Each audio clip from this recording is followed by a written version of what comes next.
అయితే ఎర్రనల్లి ట్రిప్స్ అన్ని అటాక్ అవుతాయి కెమికల్ కొట్టారు. దీనికి అది రావటం లే, వారానికైనా కానీ తట్టుకొని ఉండగలుగుతుంది. రెసిస్టెన్స్ పవర్ ఉంది. కెమికల్ కొడితే ఏంటంటే మనకి కళ్ళు మంటలు కానీ అటువంటి వచ్చేటి. ఈ మందు కొట్టిన తర్వాత అది మొహాన్ పడినా కూడా ఏంటంటే ఏం ఎఫెక్ట్ లేదు, చేదుగా ఉంటది. అది మంచిదే.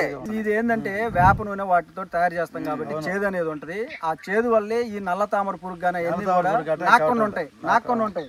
మీరు కెమికల్స్ ఏది కొట్టినా ఒక రోజులోనే అయిపోద్ది, మళ్ళీ నాగుతా ఉంటాయి రెండో రోజు నుంచి. రామాంజనేయ రెడ్డి బాబాయ్ గారు ఇప్పుడు ఆయన అన్ని మందులు వాడుతూనే ఉంటాడు, కంపెనీ మందులు. 4 ఎకరాలు ఉంది కదా, 1 ఎకరానికి ఇది కొట్టు చూడని చెప్పి బీటీ స్పెషల్ ఇచ్చాం మేము. ఆయన కొట్టేటప్పుడే ఒకసారి ఊరక ఏం చేదు ఉంటది అని అట్లా నోట్లో పెట్టుకోలేదు. నాకు తెలిసి ఒక 2 రోజులు ఉంటుంది ఆ చేదు. అది ఇప్పుడు ఆ మందు కొట్టడం వల్ల ఏమైందంటే ఈ నల్ల తామర పురుగు అనేది నాకుండా ఉంటది.